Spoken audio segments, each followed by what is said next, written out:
It's a hard job. Let's give them all a round of applause.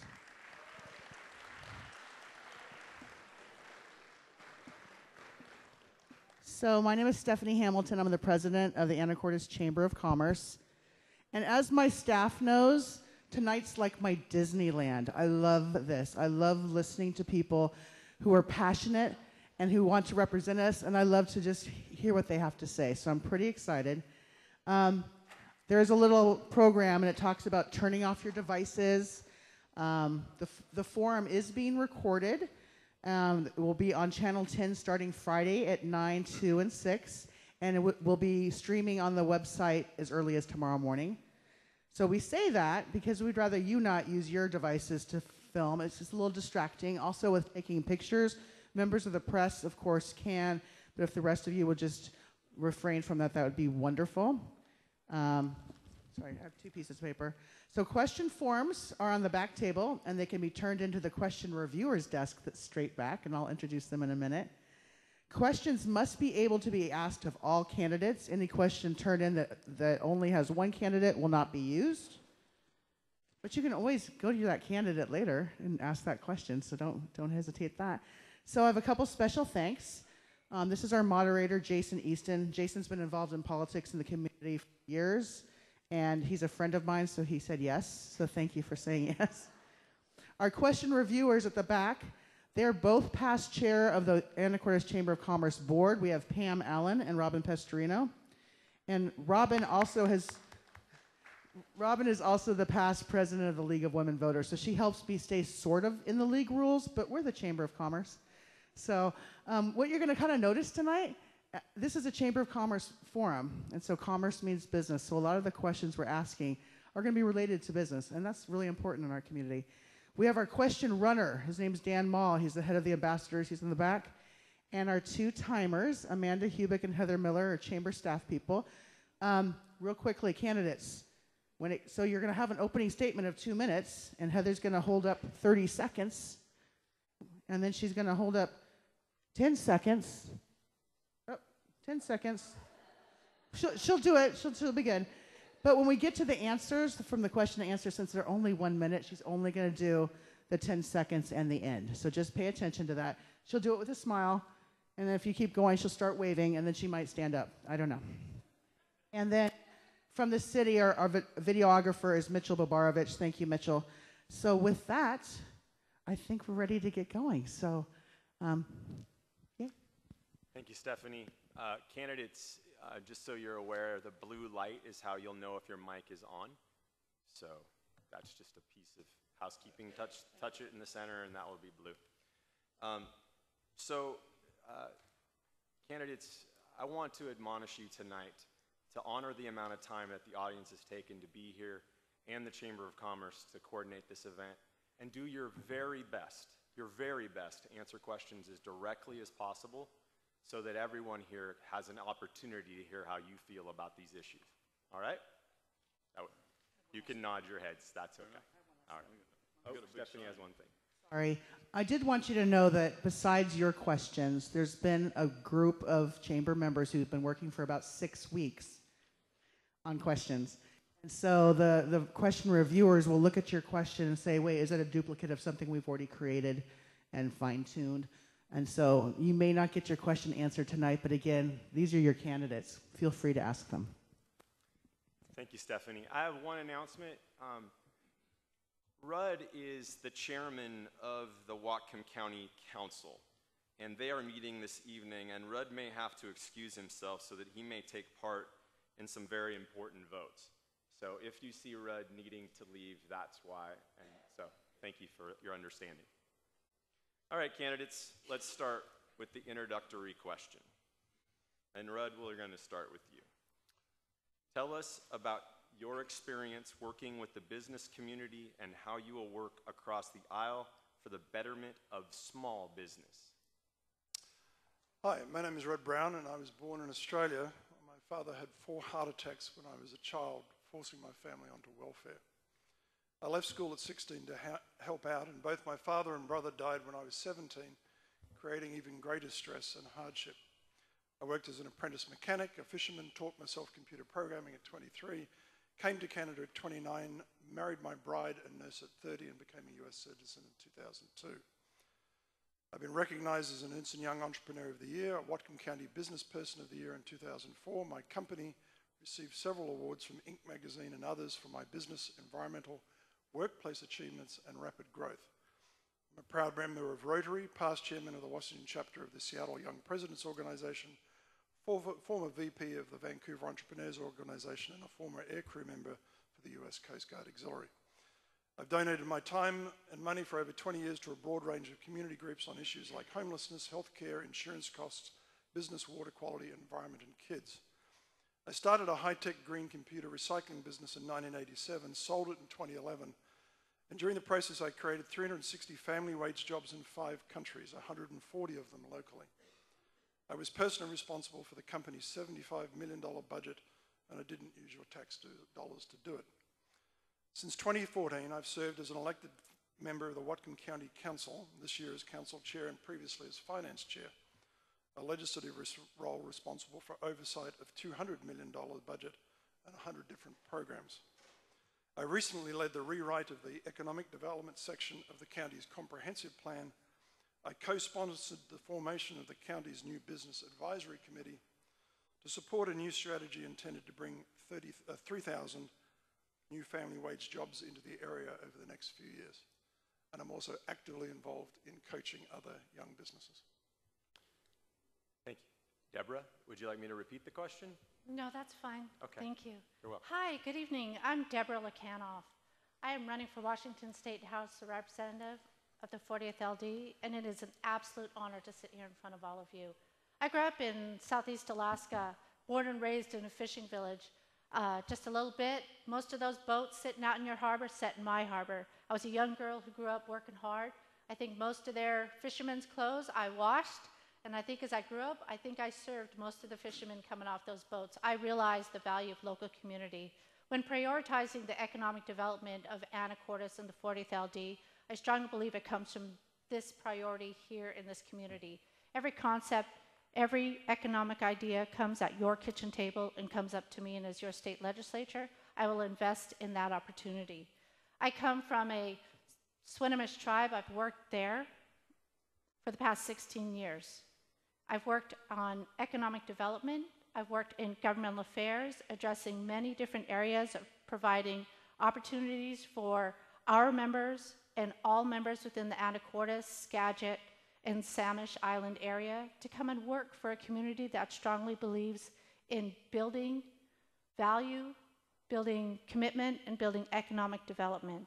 It's been an absolute incredible 16 years working for a tribal government. It has allowed me to work at the congressional, state, local, tribal level. I've worked with the counties to the north, the counties to the south, and our own local area. It's going to be interesting to see us work through those tough issues. I'm going to make a commitment tonight in my first statement.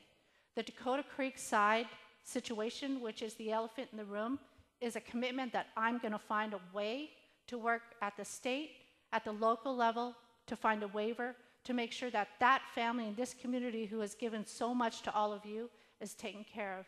So I hope you'll find that as an opportune time to invest in me. Thank you, Deborah. Daniel, would you like me to repeat the question? Sure. All right. Touch your mic and make sure the blue light's on. Say hello to me. It's on. There we go. Okay. Tell us about your experience working with the business community and how you will work across the aisle for the betterment of small business. Okay. First, let me say thank you for coming. It's very hot. I don't want to give a weather report, but it's going to be hotter as the week goes on, and I'm sure you'd all rather be swimming or having a soft drink or a glass of wine down by the at a cafe. But anyways, you're here tonight, and I thank you. So I'm Daniel Miller, running for state legislature. I know how to start and manage a business through good times and bad. I had the New England Collectibles up there in Friday Harbor. It was quite popular for a number of years. As far as working across the aisle, I've worked across the aisle with several people. For example, Senator Karen Frazier, D. Olympia. I'll go into that later. I went to Evergreen State College. I studied at the UW, and I studied at the Skagit Valley Community College.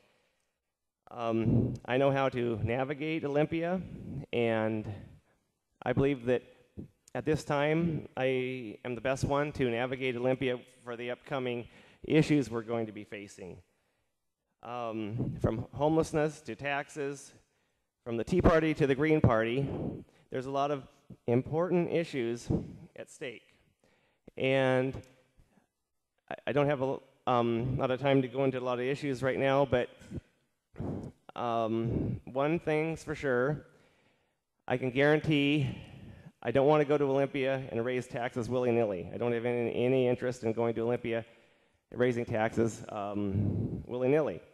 I have to say on transportation, there's a new transportation scheme where we could talk about that later. But please ask some important questions, and the next 2019 is going to be a very interesting year. Thank you. Thank you, Daniel. Tom, would you like me to repeat the question? No, I think I got that. I'll Okay. get back your ways. My name is Tom Pasma. I want to thank everybody for coming tonight and the Chamber for hosting this event. I have been in business in Skagit County for 30 years, small business. So I've worked on a wide range of issues, working with bipartisan support down in Olympia to get legislation passed that have benefited small businesses actually all over this whole state. I've worked with EDASC on a number of different projects. One of them was the Northern States Project, which was a $150 million project. It was a public-private project. You can go to Linden. At the very heart of our depression when we had it, Linden Fairgrounds needed revenue and asked me to come up and figure that out. And if you go up there now, you'll see a multi-purpose facility that was built that brought people together, built locally with jobs that were created locally. You know, I've also have done, as an auctioneer also, I have done EDASC auction for a number of years. And to bring small business, be able to bring small business and prosper and bring it into our communities, we need to make sure that we have a healthy environment, we have an education system that's there for everybody, that we have a healthcare facility that's there for everybody, and that we have outdoor activities. They look at a wide range of that.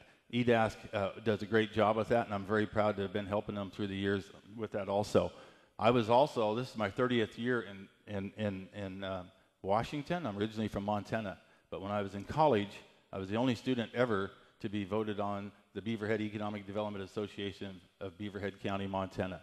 And so I have ability to grant writing and an aspect of that with small business to bring in and work across both sides of the aisle. And I'm very proud of the work I've done in Olympia, getting bipartisan support. Thank you. Thank you, Tom. Michael, would you like the question repeated? No, it's fine, Jason. Good evening, ladies and gentlemen. Michael Petrish, born and raised here in Anacortes. Thank you all for coming out tonight to listen to everybody that's running for office, and this is an important part of the process. As far as communities and what we can do to help communities, a little bit about myself. I'm a child of an immigrant family. I'm a child of a refugee family. My family came from Croatia. My dad's family were immigrants in the late 1800s, early 1900s, and my mom's family, it took 5 years, 5,000 miles, 5 countries, 3 continents, and 3 languages, none of which were English, to come to this country. When they arrived here, they were offered what everybody's offered, and that's life, liberty, and the pursuit of happiness. Immigrants, when they come to this country, are given that opportunity, and when they come to communities such as Anacortes, Croatians, when they came to this community, obviously struggled with the language, but they were compelled and determined to be successful. They ended up being fishermen, they ended up being shipbuilders, they ended up being bankers, and they provided jobs in the local communities throughout the ages and the decades that I've grown up here. If I become elected and be a representative from our community, I intend to do that for the local economy as well, and that's to create the opportunity for businesses to grow. And you do that through lower taxes and less regulation. The only way businesses could prosper is to give them an environment to do so. And that goes throughout the district, whether it be in Bellingham, whether it be in San Juan Island, whether it be in Freddie Harbor, whether it be on Orcas or Lopez. We have to create opportunities for businesses to grow and succeed. I'm a union carpenter. I was a fisherman myself. My family was a fishing family for my entire time I grew up as a child. And we need to be able to give every opportunity for anybody who comes to our community to grow. And thank you for your time. Thank you, Michael. Alex, would you like me to repeat the question? All right. Good evening, folks. Thanks for being here tonight, and thank you to the Chamber for organizing this event. My name is Alex Rammel. I'm a single dad. I'm an environmental organizer, and I'm a Democrat. I spent 7 years working for a small business membership association based in Bellingham. Our members were about 400 locally owned and independent businesses around the region, and my job was to help grow the market for energy efficiency and renewables in that sector, and to support companies in every sector throughout the region in reducing their energy costs. That was the genesis of the Community Energy Challenge. I brought together local and state governments, unions, energy companies, nonprofits, and small businesses to make one of the most effective energy efficiency upgrade programs anywhere in the country. Together, we cut pollution while making hundreds of small businesses more cost-effective, reducing thousands of people's home energy costs. And while we were at it, we created dozens of living wage jobs. I also have a history of working to build homes that people can afford. As president of Colshan Community Land Trust, I managed the budget as we built more than a dozen affordable homes, a few blocks from downtown Fairhaven in Bellingham. Those homes will be kept affordable in perpetuity and are near where people live and work. Workforce housing is critical, and we need more of it. I understand the role that the state can and should play in making homes affordable.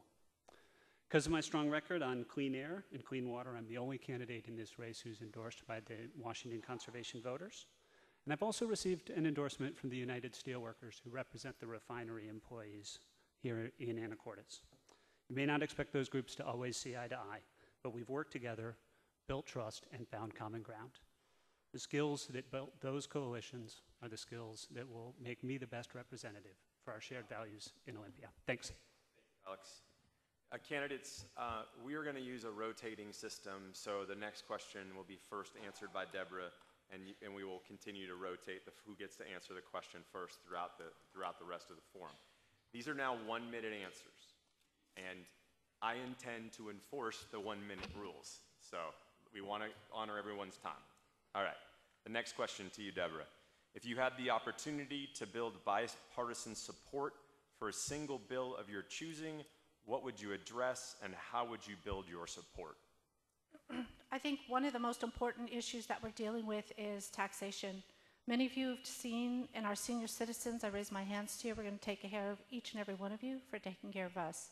The senior citizen property tax is unfair. I think it needs to be addressed. It has been addressed and raised in Olympia. I will pick that road up, I will pick that bill up, and I'll continue to bring it forward and make sure that the elders who have lived in those homes, who have built those homes, who are facing the largest threat of a taxation being weighed upon them, are taken care of. I can't think any other way. I've always taken care of the people that have taken care of me. Thank you. Thank you, Deborah. Daniel, would you like me to repeat the question? Okay. If you had the opportunity to build bipartisan support for a single bill of your choosing, what would you address, and how would you build your support? I know you want definite answers, but I can't just say one bill that I would like to work on. But as far as affordable housing of seniors and working families, there is a problem with affordable housing in the Pacific Northwest. And I can, with bipartisan support, work on that issue. One way, also as far as property tax, I would love to try to work on a way to get senior citizens' property tax lower. I think that's really important. And also some working families. One way we can possibly pay for affordable housing and for the property tax reduction is the marijuana tax. I don't know what happened to the marijuana money, but it all just kind of went poof. Possibly we can use some of the marijuana tax to pay for some important issues. Thank you. Thank you, Daniel. Tom, would you like the question repeated? No, I think I got that too. Thank you. Well, I would tackle education on a sustainable level. Without having an educated population, citizenry, that's what brought us prosperity here. It's absolutely the number one investment we could ever make as a community. And I would do it in a way I've done other legislation with bipartisan support. I would go and we would sit down and we would talk about where our starting points are and where they're not. But get to that. It's not only a constitutional issue, but the way our education system right now has been funded is not a sustainable solution. We need to find that. We owe that to our communities to make sure that we have a funded education system that's going to be there for everyone to bring prosperity to our communities. That is what it's done so far, and we need to do that again, and it can be done again. Thank you. Thank you, Tom. Michael, would you prefer to have the question repeated? No, it's okay, Jason. Thank you. As far as legislation, I'm always looking at, being in the last 18 years, being involved in the construction industry and heavy construction, looking at the needs of the region, especially in the 40th. You have to look at transportation and the budget. And the transportation we have right now is a lot of it's being spent on light rail and road improvement, which is necessary. But at the same time, we have to look at what we need locally, and we need some new ferry service in the San Juans. So looking at putting together a budget that would address that issue and investing in ferries that'll put local people to work, whether it be here in Anacortes or be in South Puget Sound, but it will supply jobs and it will address issues that are necessary to promote economic growth, because the lack of ferry service to the San Juans impacts us not only for those individuals in the communities that live there, but also the transfer of goods and products and services between the islands, and that would be something I would definitely look for to have both parties could work together. Thank you, Michael. Alex, would you like the question repeated?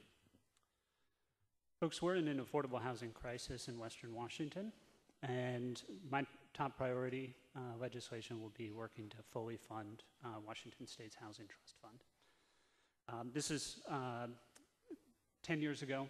The Housing Trust Fund was at $200 million. This last biennium, it had been reduced to $107 million.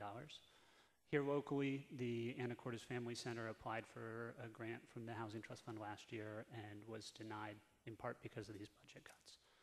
This is one of the most important ways that we can tackle our affordable housing crisis. The Housing Trust Fund is funded through the state's capital budget, and it's my intention to ask to be on the capital budget committee in the legislature. And one of the interesting things about the capital budget is because it's funded through a bond bill that requires a supermajority support, it has to be passed in a bipartisan manner. And I'll absolutely work in that direction. Thanks. Thank you, Alex. Rudd, would you like the question repeated? No, I'm fine. I'm going to struggle with doing just one, but I'll do a quick intro of another. From an economic development perspective, I would focus on getting the Department of Commerce to adopt what we've done in Whatcom County, which is to examine the county's strengths and treat it like a marketing exercise to work out where the county is best able to attract the type of living wage jobs we want based on the county's strengths. But the issue that I would focus on that is broader than that is the issue on housing. And I share the understanding of the crisis. Everywhere I go, it's the most common thing I hear. On the islands, what I hear all the time is that the businesses can't stay open 7 days a week because they can't find accommodation for their employees, so they have to close because there's not enough labor. And I would address the issue the same way that British Columbia has done that, which is to identify the cause of the problem, which is non-residents investors who are buying up housing and leaving it vacant. They leave it vacant because they don't want to be caught in the revenue system by renting it. And I would have them fund the solution. Thank you, Rudd.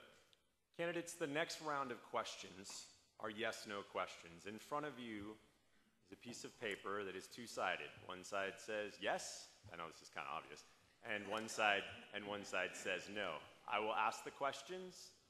We kind of expect you to make a quick decision. So if I see you, waiting for a couple minutes, I probably will interrupt your thought pattern, all right? All right, the first yes/no question. Are you willing to disagree with the governor regardless of political party? Tom? Yeah, everybody at once. All right, thank you. The next yes/no question. Should Washington State have an income tax?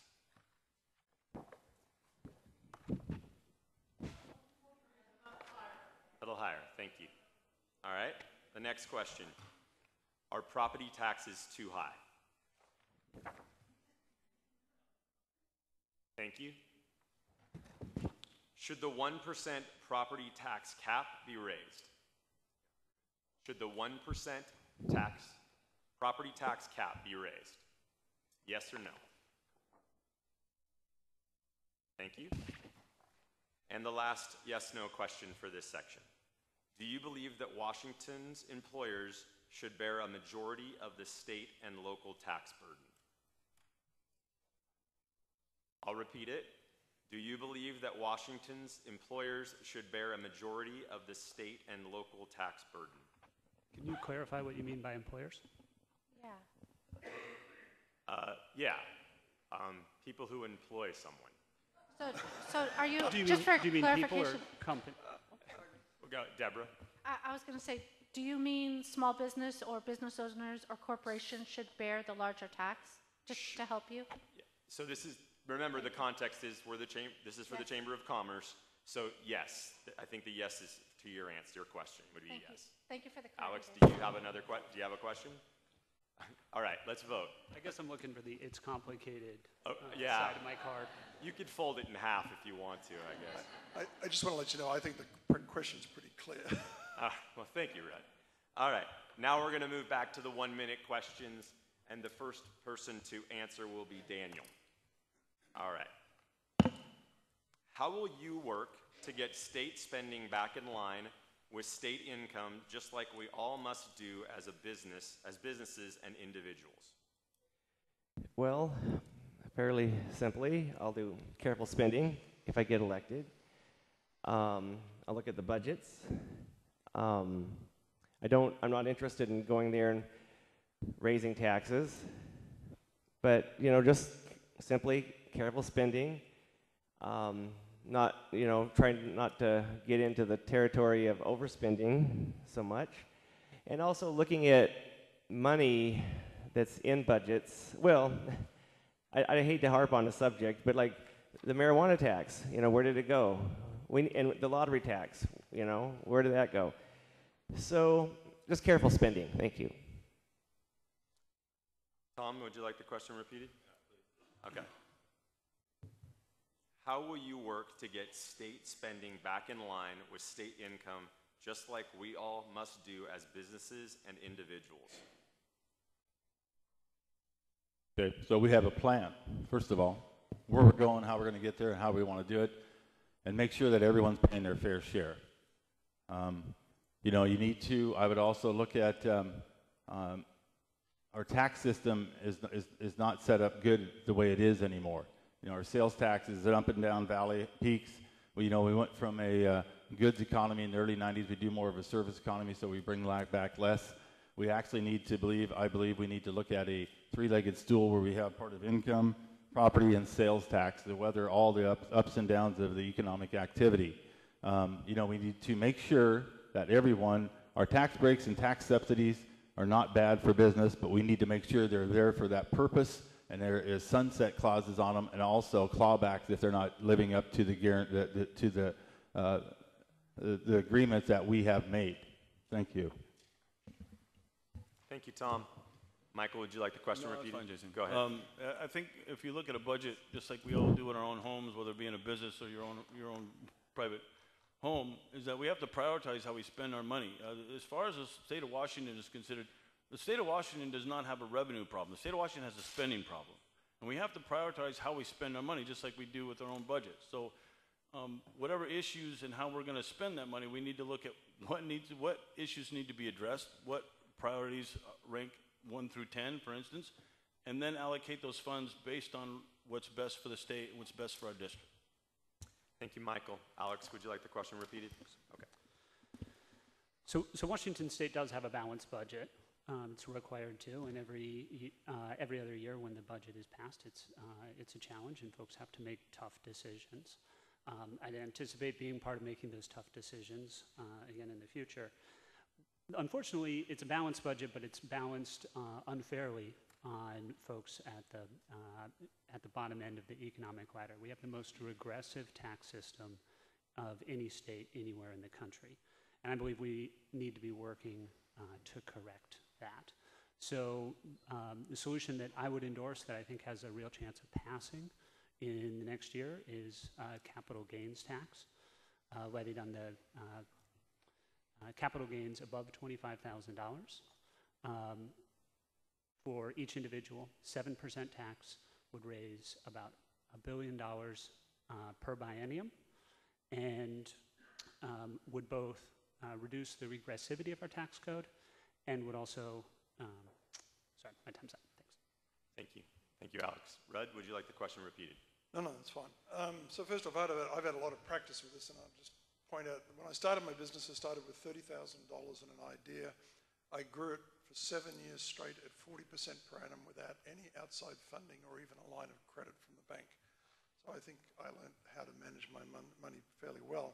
I ended up running a $75 million budget for which I was personally responsible, and I now have oversight of a $200 million budget on the county council. The bottom line is this: the way to raise revenues is to raise wages, because when you raise wages, you raise revenues without raising taxes. And the way to raise wages, first and foremost, is two things. I would invest in education. I would raise the skill level of the workers we have in this state. We can dominate industries like Boeing and Amazon and Microsoft do in other areas, and I would invest in innovation and entrepreneurs. Thank you, Rudd. Deborah, would you like the question repeated? No, thank you. I'm all set.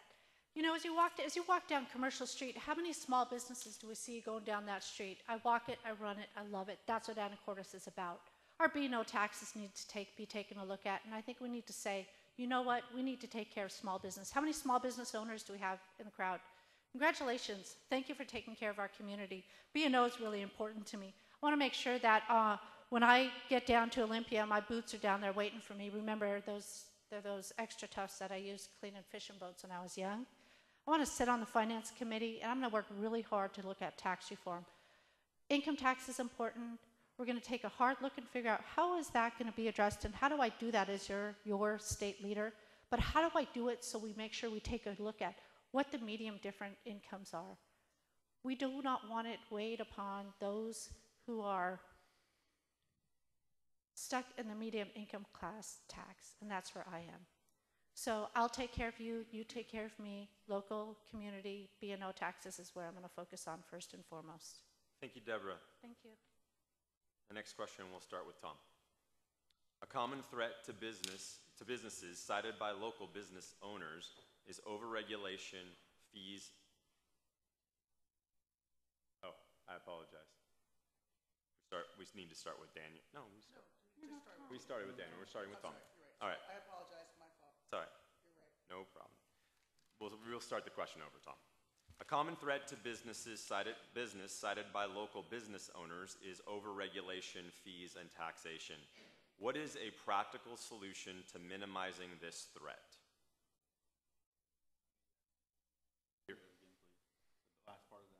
The last part is, what is a practical solution to minimizing this threat?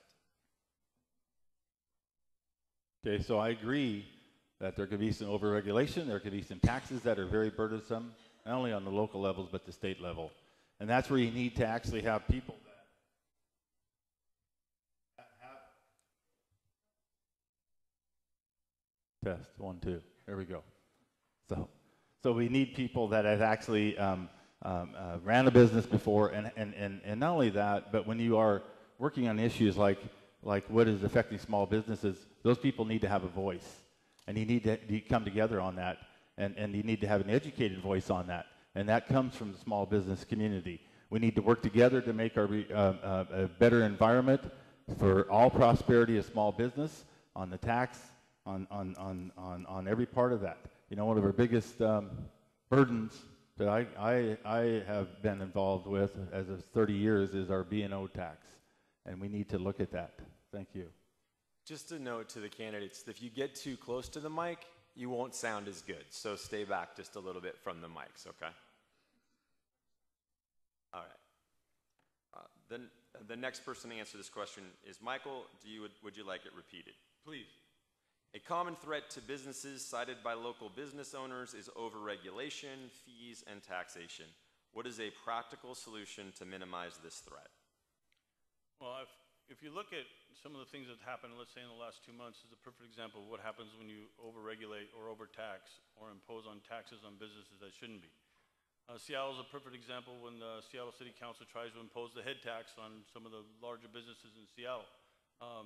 The ironworkers, God bless them, to their credit, led the charge against no head tax, because at the very simple basic idea is that when you tax businesses more, you're going to restrict them from expanding, and you're going to also scare away other businesses from coming and investing locally.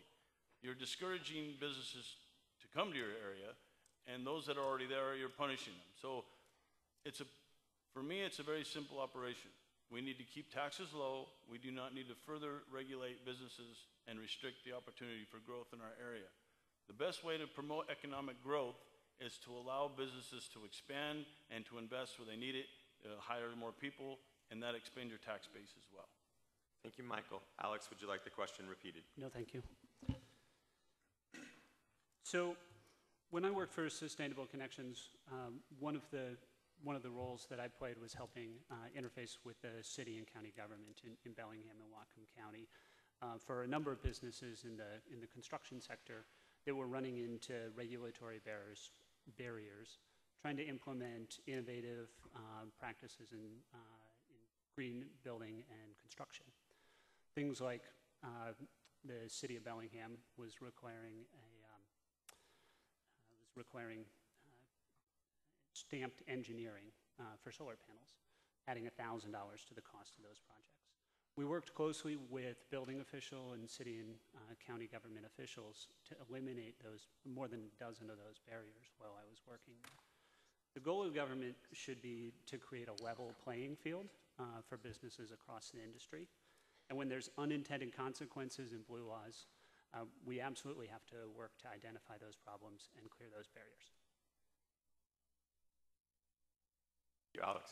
Rudd, I need you to move your microphone closer to being direct. A little bit closer. There we go. Thank you. All right. Sorry. Do you want it repeated? No, I'm fine. Okay. I'm fine. So you said the common thread is overregulation, fees, and taxes. I would add two others to those, which is uncertainty and delay. The fees and taxes, as I've been in the process of spending 4 years in local government, as I said before, I'm currently elected to the Whatcom County Council, but I came out of 30 years in business. And one of my frustrations has been trying to explain to people inside of government the consequence of creating uncertainty, delay, and overregulation. And I was trying to understand what the root cause of it. And we train our government to be risk averse. Unlike a business which is intended to last until the market says you're no longer relevant, government has to last forever. And the cornerstone of that happening is making the people inside of government very risk averse. So I would put, frankly, if you want to solve the problem, I'd put more people who've got experience in business inside of government because they know what the consequences are. Thank you, Rudd. Deborah, would you like the question repeated? No, thank you, Jason. I think, with 20 years of experience in governmental services, I can clearly understand as your government representative and a state official, it's my responsibility to ensure, and I respect that this is a Chamber of Commerce, but I'm coming to you as a newly elected state official for Olympia in 2019. So I want to be able to say, as a state official, I want to make sure that we provide those regulations and those fees that are respectable to the local community and that are respectable to the state obligations. I respect business. They are the root of our community. Just going through and taking a look at the Chamber of Commerce, their values of how they invest in business and promote them are based on the values of Anacortes. Anacortes is a port community. They're a community whose foundation is rooted within the refineries that fit in this area that we all call home. And our small businesses are important. So I would say let's be fair to regulation. Let's be fair to taxes, but let's be realistic of how that impacts every one of your kitchen tables. So I'll be a fair candidate. Thank you. Thank you, Deborah. Daniel, would you like the question repeated? No. So I too am concerned about overregulation, overtaxation, and fees just keep piling up. Of course, we need some regulation and some taxes, but a lot of times politicians go to Olympia, they want to put more fees on parks, fees on businesses. They want to, increase taxes and regulations. So one thing I would like to do, if I get elected, is bring a nice, sharp pair of scissors and just look at different regulations that can be cut, and thoughtfully, carefully look at taxes that can be cut, look at fees that can be cut. Now, fees can be a real problem. And then, of course, water keeps going up. Fees, power from power companies keeps going up. The fees associated with power companies keeps going up and up and up. Sometimes they can just totally go out of control. So thank you. Thank you, Daniel. The next question is a yes-no question, and in my opinion, it's relatively long. So I'm going to repeat it twice, and then I expect you to show us your answer. All right? Here we go. Do you support the Swinomish tribal claim of including March Point as part of the Swinomish, I'm saying that wrong, huh? Reservation, which would result in redirecting tax dollars from Skagit County government to the tribal government? And the second time. Do you support the Swinomish tribal claims of including March Point as part of their reservation, which would result in redirecting tax dollars from Skagit County government to the tribal government? Yes or no?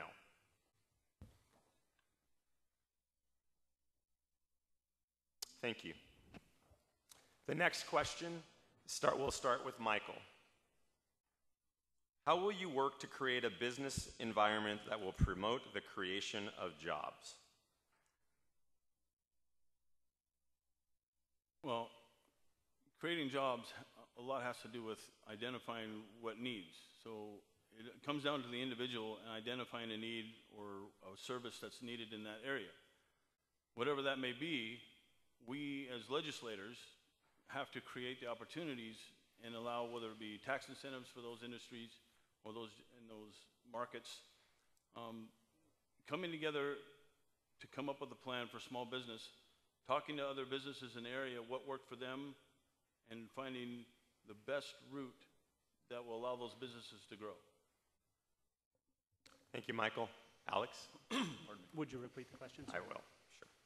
How will you work to create a business environment that will promote the creation of jobs? So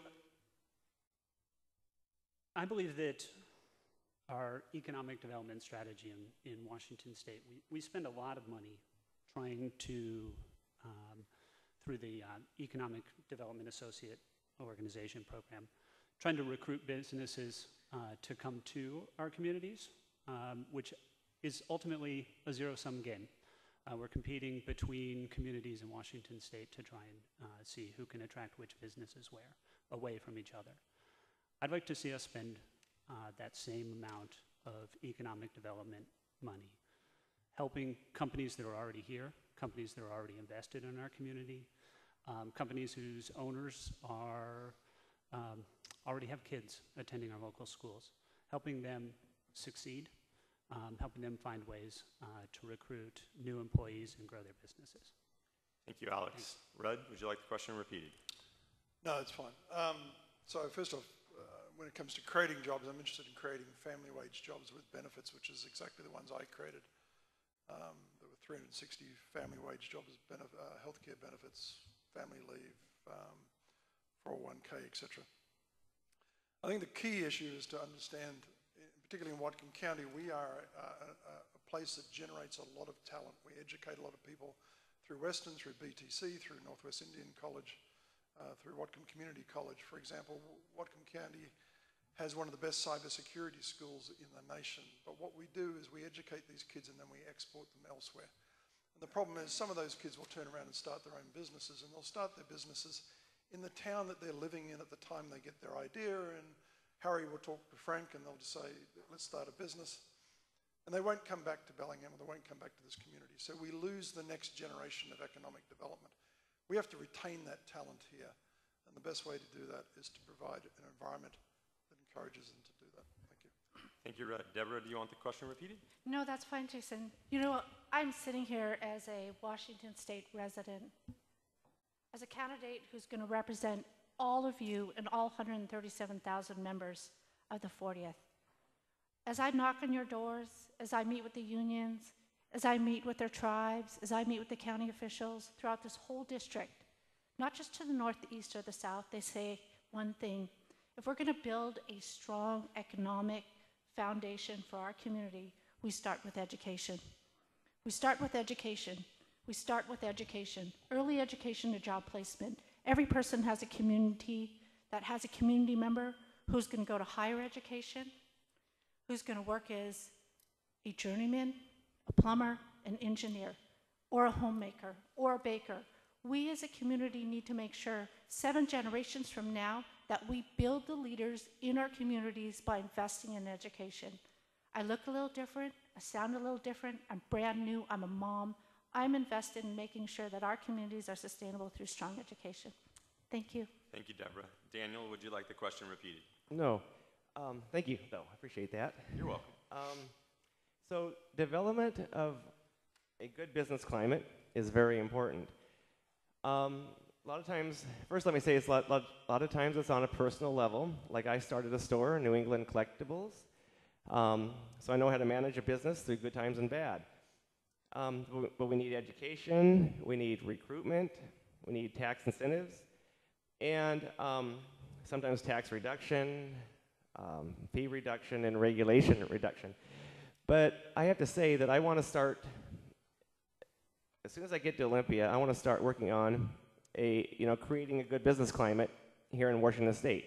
Now, of course, each place has its own feel. Like out even in the islands, Lopez, Shaw, Orcas, each has its own feel. It's really interesting. Skagit has its own feel. Whatcom has its own feel. So I want to just kind of work on the different pieces of the puzzle. Thank you. Thank you, Daniel. Tom, do you want the question repeated? I think I'm fine. So first of all, we have to want to have a healthy environment to attract businesses and have and keep our businesses here. And we do that by investing in education, which is the greatest investment you can ever make. We need to also invest in our transportation. We need to make sure that we have our healthcare facilities are here, outdoor activity. We need to have a fair and balanced regulatory and fair tax system for our work. And by creating all of those, you create an opportunity to attract businesses, but not only grow businesses in our community. And with a higher educated workforce is going to bring a higher income for everybody. Our community is going to be healthier, and I believe in a strong union force with good wages that produce family living wage jobs. So, it's just not one magic bullet to attract and keep businesses. It's all of those. And we do that together as a community. We all have that. It's the same thing that we want. Thank you. Thank you, Tom. Okay, we're back to a couple of yes/no questions. Do you think minimum wage should be $15 an hour? Yes or no? No? Up higher? All right, thank you. Do you think our legislators should support union shipyards over private ones? Let's say it one more time. Do you think our legislators should support union shipyards over private ones? Thank you. All right, we're back to 1 minute questions, and Alex will get the first crack at it. Alex, how will you work to strengthen the cornerstones of our community, like manufacturing and maritime, that create good-paying jobs? Sure, if I can just clarify, some of these yes/no questions really are complicated, and I'd like to just point out on the union shipyards, my expectation, my hope would be that paying prevailing wages, union or not. In terms of strengthening the cornerstone industries in our community. Again, my priorities will be making sure that our community is the kind of place that folks want to locate businesses, that folks want to continue to grow businesses, and to make sure that our communities have the services necessary for those companies to flourish. Things like quality education system, things like affordable workforce housing. Thanks. Thank you. Could you repeat the question? Sure. How will you work to strengthen the cornerstones of our community like manufacturing and maritime that create good paying jobs? So I come back to the earlier themes. While I was on the Whatcom County Council, we worked on the economic development plan and we looked at what was the key strengths of the community. And one of the areas that came up was the maritime, because we obviously a port facility, we manufacture some pretty interesting watercraft. We have a technical college, we have a community college. The key to that is you have to be supportive of those industries by providing them the infrastructure they need to be successful, and then you have to provide the education system to give them the skilled labor. When I ran my own business, I couldn't get the skilled labor I needed out of Bellingham Technical College, so I went down to them, told them what I needed. They said, we'd like to give you that, we don't train to that level, we don't have the money to have the equipment to train them. So we provided the money to buy the equipment, we provided them with details of exactly what we needed, and then we turned around and told them we'd hire the top students automatically that graduated from the class. Thank you, Red. Deborah, would you like the question repeated? No, I'm good, thank you.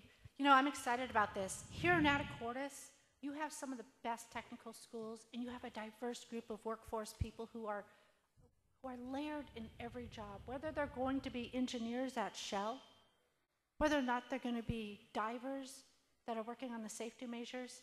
I've had the opportunity to sit down with Shell in the past couple months and say, let's create a technical school where our fishermen, tribal and non-tribal, where our young men and women who are not going to four-year colleges can learn to work in these different jobs and learn to give back to the community what we've given back to them.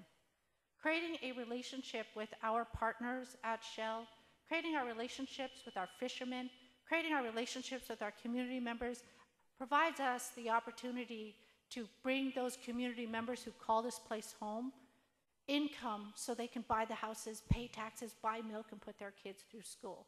So I'm excited to share that partnership, and it takes layers of government, layers of people, and layers of community to make sure that it's successful. Thank you, Deborah. Daniel, would you like the question repeated? No, thank you. So anyways, first of all, let me start by saying some of that's a federal issue. Free trade, fair trade, you know, Oreo cookies companies, motorcycle companies going offshore, doing tax incentives to bring them back onshore. So some of that's a federal issue, but as far as local issues, like Deborah had a great idea about tech colleges. You know, not everybody wants to go to college. I'm going to move over, like in high school, they should do drama and shop class. So we should do what we can to bring in manufacturing and maritime jobs. There's a lot of good ports. There's the port of Anacortes, the port of Whatcom, the port of San Juan, all those kind of a mini port. But anyways, I would like to work on bringing manufacturing to the 40th district. Thank you. Thank you, Daniel. Tom, would you like the question repeated? How will you work to strengthen the cornerstones of our community, like manufacturing and maritime, that create good, paying jobs?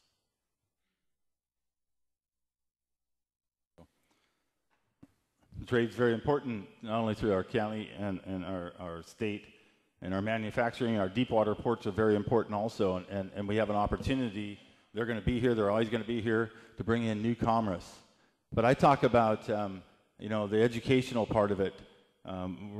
Education's number one thing you can invest in, but it's not only just college educated, it's technical, vocational, and one of the greatest programs out there, and Michael will know this, but it's apprenticeship programs. Apprenticeship programs are very successful, and we can do that, but we have to have a wide range of opportunity for different types of people that want to get into different types of jobs.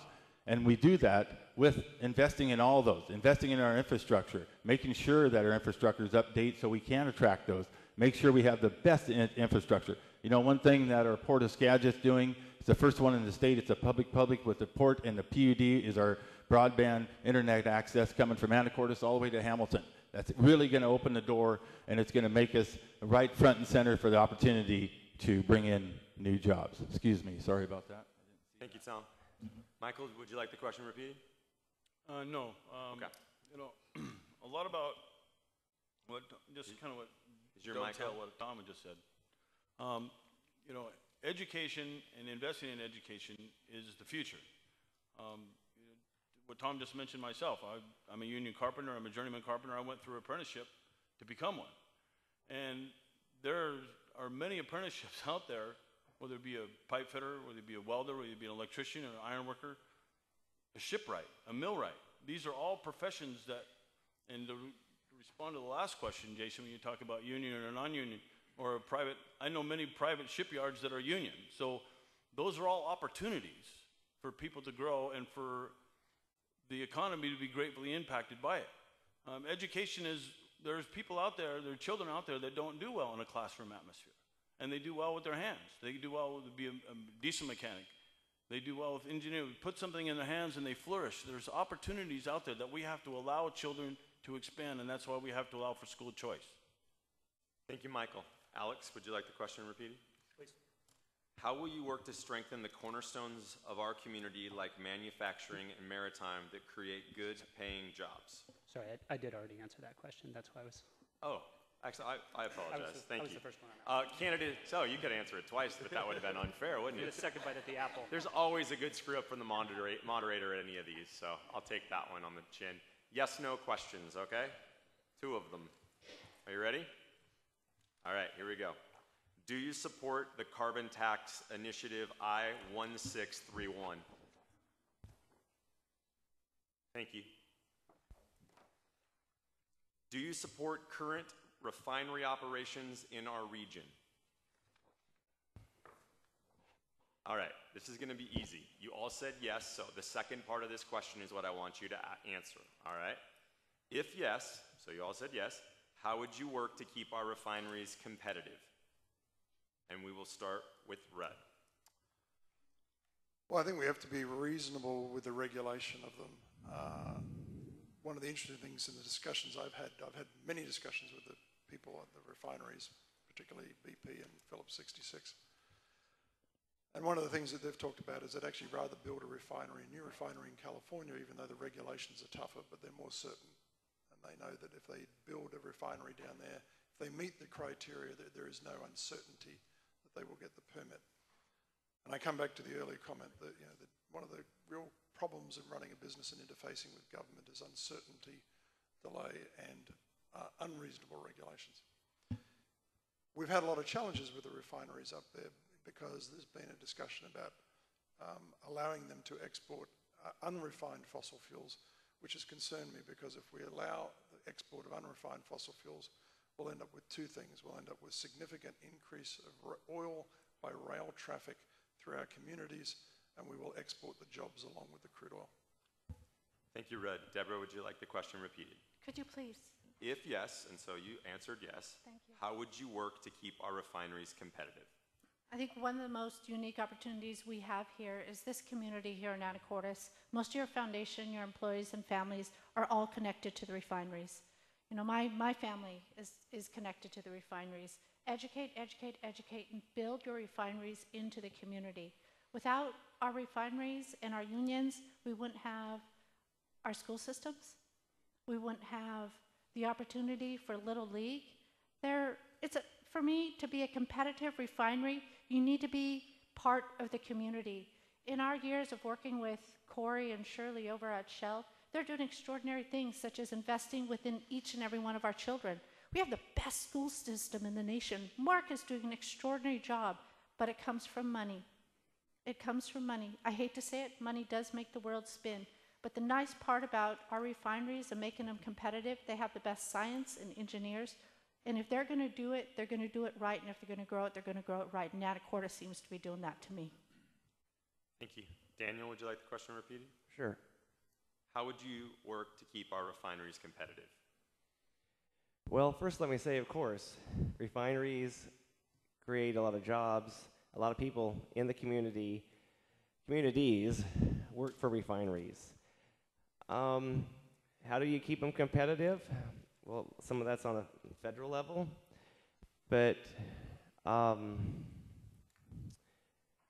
just make sure that they're run strong. They've got, like she said, good scientists, and make sure that they're safe. Make sure that there's not too many pollutants, and just some of it has to do with international things that are going on, of course, but just make sure that, like the Shell refinery, is safely run and kept at full capacity, I guess you would say. Thank you. Thank you, Daniel. Tom, would you like the question repeated? No, I think I'm fine. So having a workforce locally that is educated to be able to perform the duties at those refineries is very important.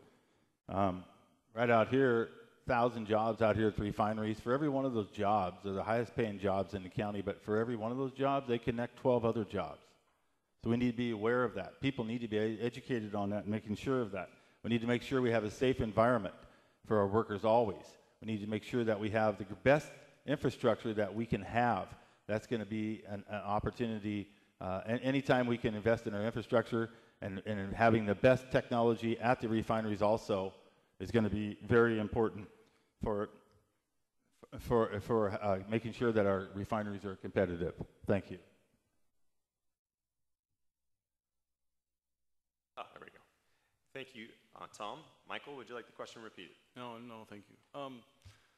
So to keep refineries competitive, well, that would be those individuals that serve in public office, whether it be at the local level, the state level, the federal level, have to ensure that permitting process is streamlined. If you look at the construction industry, there were projects that estimated that 7 people would die on that project, no matter what it was. These days, that was just the cost of doing business. Today, that's unacceptable. Refineries, same idea. Years ago, they would accept a spill. They would accept that was just part of doing business. Well, that's not the way things are done anymore. And it's the same way it is out here, whether it be at Endeavor Refinery, Shell, or up at BP in Conoco and Whatcom County. The people that work there take the environment very seriously, and they work to protect it every day. We live in, I call it God's backyard here in Puget Sound.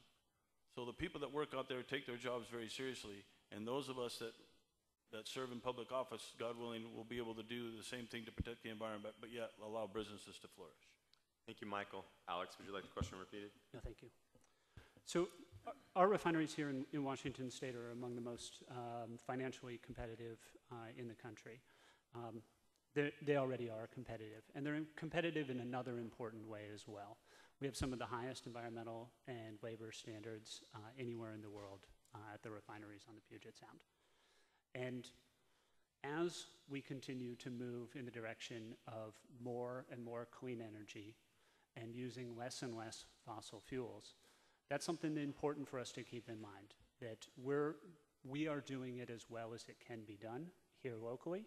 We should not make those standards more lax. We shouldn't be trying to reduce that. We should be making sure that as we're moving towards clean energy future, we're continuing to make sure that the last gasoline that's produced before we all start driving electric cars is produced at those same high standards. And we should continue to plan for that clean energy future. Thanks. Thank you, Alex. All right, the next question starts with Deborah. How do you think the aging ferry system should be funded?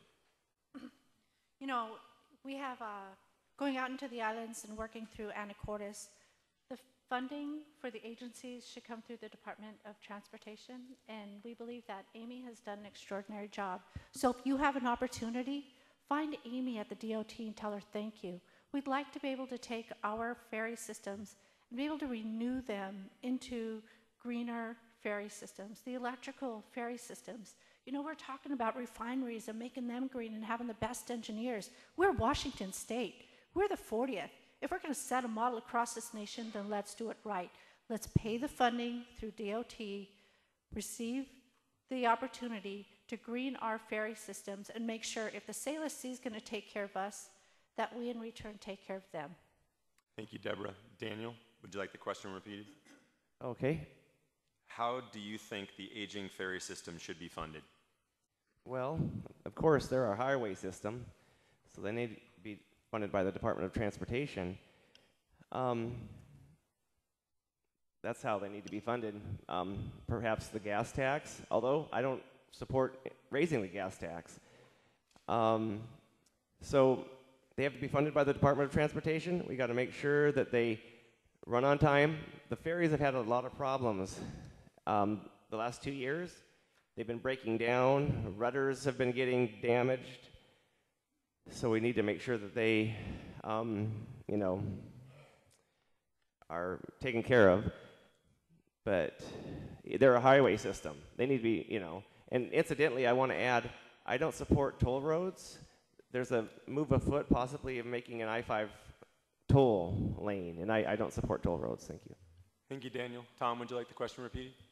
No, I think so. You want to know how we should be able to pay for them, right? How do you think the aging ferry system should be funded? So it's part of our infrastructure system. It's part of our state highway program. We need to have the vision of where we want to go with that and how we're going to get there, and making sure that everyone's paying their fair share, so there is a tax system set up so we can pay for that. My own party has passed a lot of legislation in the last year or so that is feel-good legislation, I call it, but really hasn't dealt with budgetary legislation at all. And that's one of these things. What is our priorities? It's an investment, is what it is, in our ferry systems. Absolutely an investment. The amount of people that use that is part of our state highway program. We need to make sure that we also go out of the country to Sydney, to Anacortes, from Anacortes to Sydney. Our new terminal, those would be investments to enhance our community, but it also enhance the lives of our citizens that are living out in those islands. So, thank you. Thank you, Tom. Michael, would you like the question repeated? No, thank you. So, obviously, Department of Transportation is state highway, even though it's a waterway. Maritime trade is huge for us. So the ferry system, this all comes down to priorities and how we spend our money. As a union carpenter, local 70 out of Mount Vernon, I'm a trustee to my local, and I go over the budget. There's 3 of us trustees that go over the budget together. We have our secretary treasurer who comes up with the budget. We affirm the budget. We do the same thing in the state of Washington. Due diligence, look at the budget, how it's spent, prioritize our money. These are investments that need to be made this is infrastructure investment, whether it be bridges, whether it be railway, but our ferry system needs to be overhauled. We need to upgrade some of the existing vessels and build brand new ones. So this is money to be spent in a positive nature because it's going to put people to work. It's going to provide safe transportation across the waterways. And those communities that are ferries that are late, that break down and people are late, that's what we need to solve. Thank you, Michael. Alex, would you like the question repeated? No, thank you. So we're witnessing it here. There's bipartisan consensus, and we're finding common ground here. The state ferry system is part of our state highway system and has to be funded through our existing transportation budget. And it's a matter of prioritizing it. One thing I just would absolutely make perfectly clear, I will oppose any efforts to privatize the state ferry system. That idea has been floated more than once and absolutely should be opposed. And I'd also oppose efforts to create a regional district that's sort of an effort to offload the costs on folks in the area. Again, it's part of our state highway system and should be funded as such. Thank you, Alex. Rudd, would you like the question repeated? No, that's fine. So first and foremost, I would build them locally because most of the money that would be spent on the wages, and they're typically high-wage jobs, would end up coming back into the community in the form of increased revenues from the spending of those people. I would look at using the money from 1631. One of the reasons I support 1631, the carbon tax, is because the world is moving towards a low-carbon infrastructure. And if we don't build the technology to supply the demand for those products, somebody else will. And I'd like to see Washington State, in its history of innovation, become a world leader in that type of technology. Carbon tax is a benefit because it levels the playing field between a technology that is perhaps more expensive but lower carbon versus one that is less expensive but higher carbon. So I would take the money from that, I'd use it to build new electric ferries, and I'd use the institutions to make us a world leader in that. Thank you, Red. We're going into a series of yes, no questions, actually 7 of them. Ready? Do you support eliminating some barriers for youth employment? Sorry. Alex is the guy who looks down the aisle when he's taking a test, so that was funny. Sorry, I don't mean to give you a hard time. I've got to know the answer. I've got to know which barriers you're talking about to answer the Okay, question. so you don't have to vote. That's an option. If you don't want to put your sign up, we'll accept that too. All right? Next one. Do you support training to encourage innovative work-based learning opportunities? Thank you. Do you support the creation of comprehensive workforce training strategies that include businesses and all institutions of higher learning? Thank you. Do you support regulatory reforms to add greater certainty, predictability, and efficiency to land use, environmental policies, and reviews? Would you like me to read it? There's a little confusion on the panel. I'll read it again. Do you support regulatory reforms to add greater certainty, predictability, and efficiency to land use, environmental policies, and reviews? Can I ask a clarifying question? Are No. you asking to dig? I'm sorry. I can't take a clarifying question. Sorry. Well, we can't tell whether or not you want to deregulate or regulate more. I'm being consistent, so I'm sorry, Heather? it said reform. I'll read it for a third time and then we're voting. Thank you, All right, here we go. Do you support regulatory reforms to add greater certainty, predictability, and efficiency to land use, environmental policies, and reviews? You don't have to vote if you don't want to, but I'm not taking any comments. Okay, thank you. Next question. Yes, no question. Do you think the in-stream flow rule should be evaluated on a more regular basis with updated hydrological science? Do you think the in-stream flow rule should be evaluated on a more regular basis with updated hydrological science? Okay, Michael, thank you. Two more yes no's. Here we go. Do you support adopting a permanent legislative fix to the Supreme Court's Hearst water decision to ensure the inclusion of Skagit County landowners? Okay. And the last yes no question in this section. Would you fight to ensure the water rights of local farmers and property owners? All right, we're back to 1-minute questions. We'll start with Daniel. Okay. What is your collaborative approach to proactive planning for future water supply solutions that will meet the future needs of work, farms, people, and fish for our community? Okay, so you're asking, can you repeat the question one more time? Sorry. What is your collaborative approach to proactive planning for future water supply solutions that will meet the future needs of work, farms, people, and fish for our community? Okay, and of course, farms and work, fish are all important, and they're huge topics and complex topics. When I get to Olympia, I'll work with Senator Karen Frazier if she's still in Olympia. I'll work with Doug Erickson up there in Whatcom County. I'll be collaborative with Democrats and Republicans and find solutions to water issues. I need to know the science of, how much water is coming, through the rivers here in Skagit County. I don't really know that offhand, but I know there's a lot of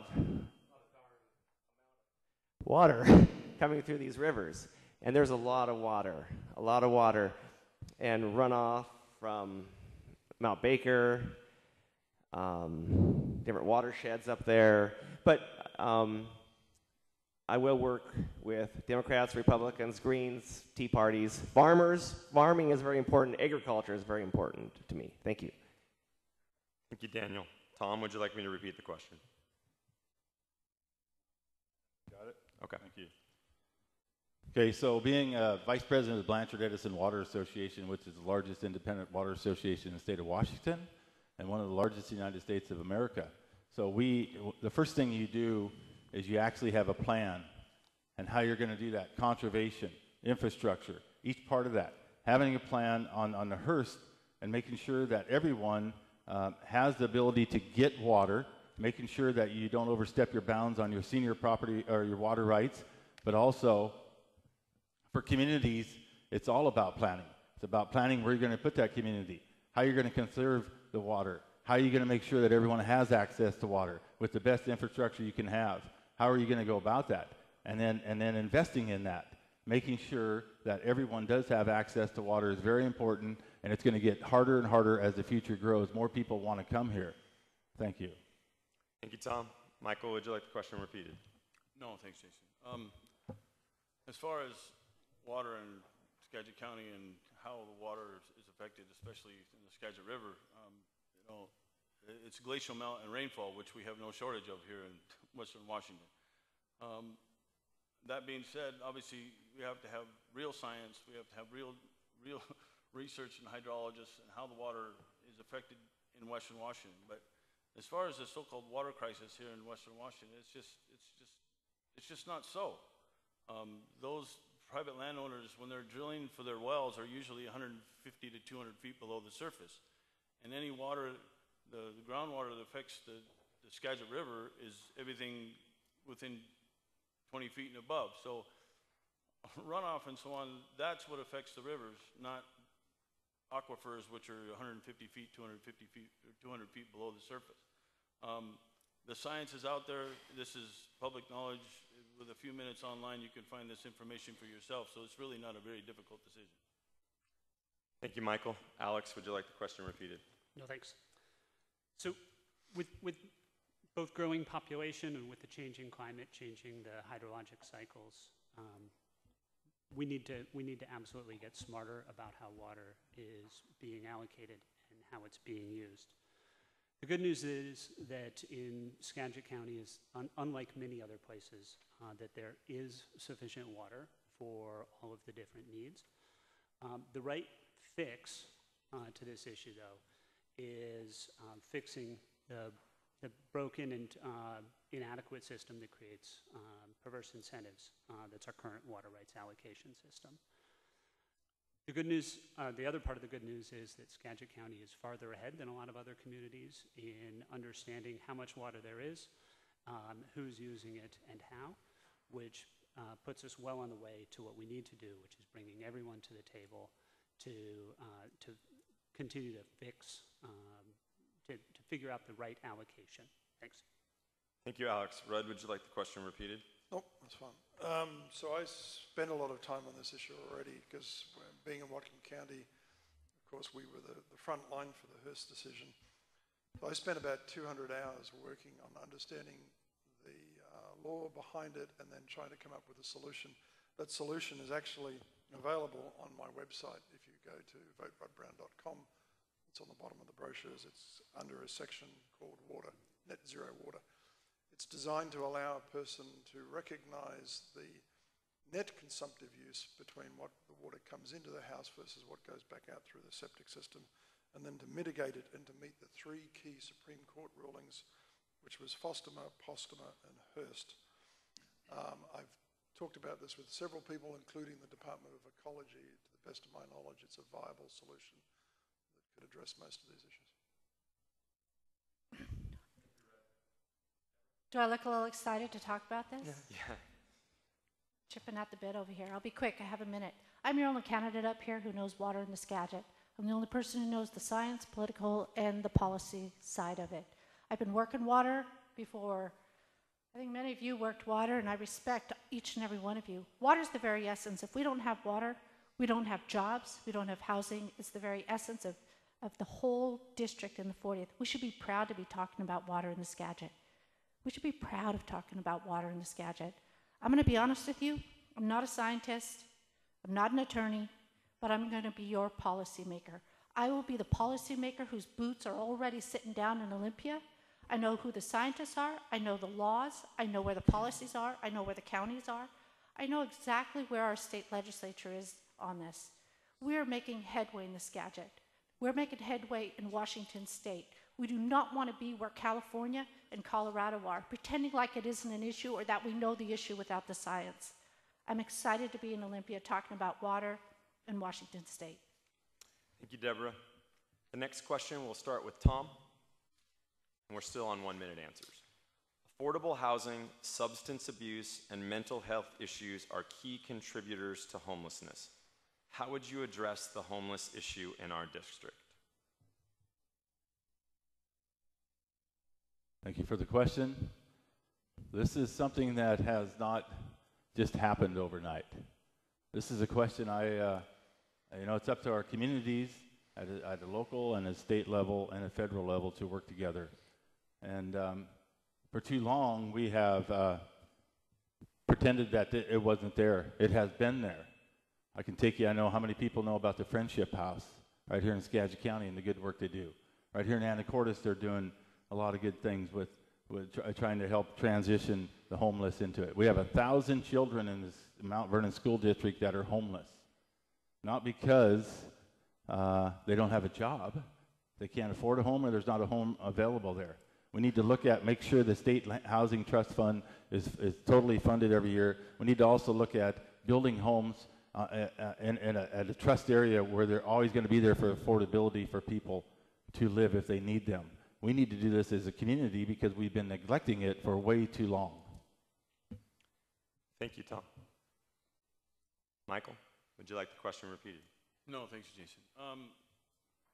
As a person born and raised here in Anacortes and being a commercial fisherman as a very young age, and then now, of course, being a union carpenter, I've seen, we call it the three-headed monster: homelessness, drug addiction, and affordable housing, or low-income housing, and those that can afford it.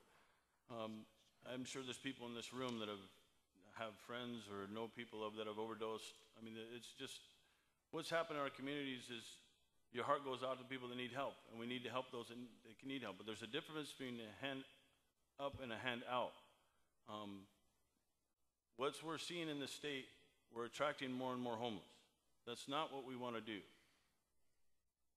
We want to help them, but we do not want to encourage the behavior. And that comes through jobs, that comes through an economy that's allowed for us. Tom just mentioned Friendship House in Mount Vernon. I mean, when I was an apprentice, I volunteered there. Our local donates money. We donate food to that place. So there's things we can do as a community. Thank you, Michael. Alex, would you like the question repeated? No, thank you. This is a really important question, and it says a lot about who we are and what kind of people we are. Here in Anacortes, there's a great organization, the Anacortes Family Center, that's doing a lot of work to support folks who are experiencing homelessness.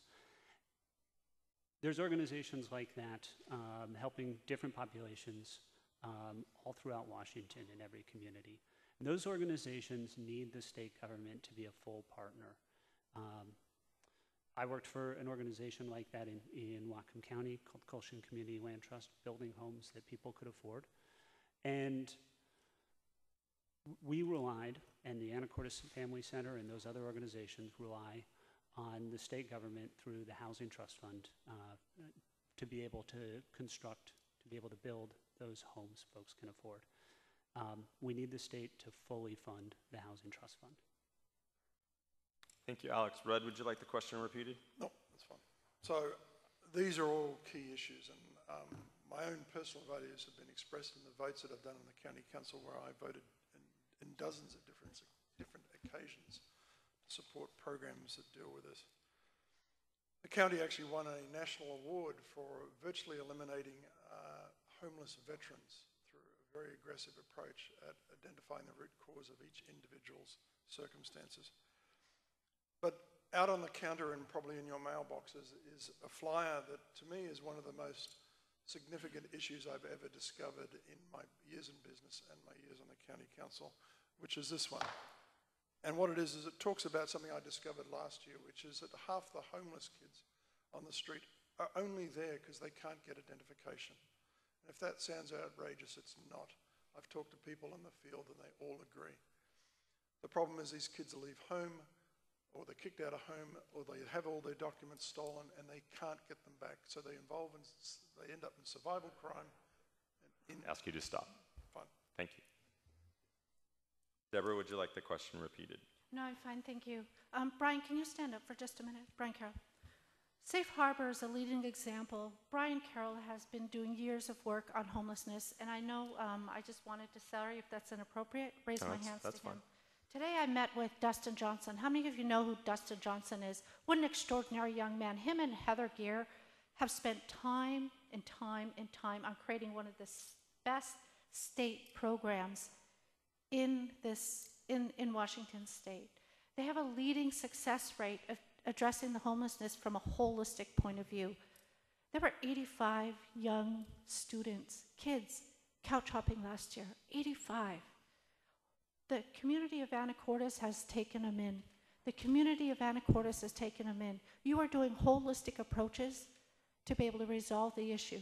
You start from the very root, and you build them, and you bring them back into the community, and they contribute. There's a family who's been there for a year, came in homelessness. They now are homeowners.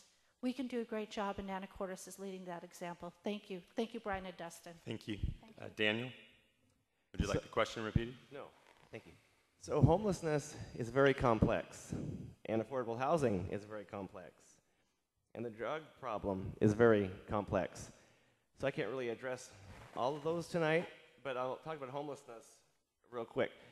So, of course, there's different reasons for homelessness. There's drugs, runaways, kids being kicked out, veterans, poverty, loss of jobs. Some people actually like it.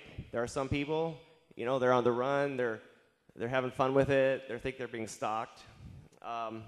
So there's many different reasons for homelessness. And of course, we need a partner with Washington State. There's also the Salvation Army, soup kitchens, blanket out and sock outreaches, and churches. Churches can do a lot for homeless. So it's so complicated, I can't even talk about it in this short time. Thank you. Thank you, Daniel. Next question, we will start with Tom. No, I'm sorry, we'll start with Michael. Michael, what is your stand on the statewide initiative 1600 single-payer healthcare, i.e. Medicaid for all? I'm opposed to it. Having a single payer is just not the way. Our whole economy is based on competition, whether it be a business, whether it be how you function. The best way to ensure healthcare is to have a competition provided for it. That drives the price down. Having a single payer, if you look at, perfect example, if you look at single payer healthcare, look at the VA, Veterans Affairs. It's been a disaster. The lack of care, the lack of availability for those that need the care. I've had friends that I've had friends that had to go to the VA and had to wait an enormous amount of time for for services to be available. A single payer is just not the way to provide the best coverage and the best quality health care that individuals need. We need to let the market decide how that can be developed. Thank you, Michael. Alex, would you like the question repeated? No, thanks. Quality health care is a basic human right. I support Medicare for all. I signed Initiative 1600 and would support it in the state legislature. Medicare for all approach would provide better coverage for more people at less cost. That's absolutely the direction that we should be headed. Unfortunately, I'm not. The 1600 did not get on the ballot, so it's not going to be in front of us this fall. Over the short term, we absolutely, as a state, should be continuing to work in the direction of providing more coverage to more people and to making sure there's better access to providers around the state. And I would absolutely support incremental improvements. I'm not someone who will hold out for all or nothing. Incremental improvements in our healthcare system would have my absolute support. Thanks. Thank you, Alex. Rudd, would you like the question repeated? Nope, that's fine. So I support a single-payer healthcare system, but with the following explanation. I've lived under two universal healthcare systems. I grew up under one, and I would like to say, the truth is the only reason I have two legs is because when I got gangrene in my leg at the age of 11 and my mother had no money, she had no hesitation to take me in for immediate surgery, and I was within 12 hours of losing my leg. I like the Australian system. I describe it as the Canadian system, except it works. And the difference is in Australia, there is universal health care for everybody, for all foundational issues of all economic classes. If you want additional coverage, then you have the option to buy private coverage on top of that. And the net consequence is the infant mortality in Australia is significantly lower than it is in the US. The life expectancy is about 3 years longer, and the price tag to the country is almost half of what it is, and they cover everybody. Thank you, Rudd. Deborah, would you like the question repeated? No, I'm fine, thank you.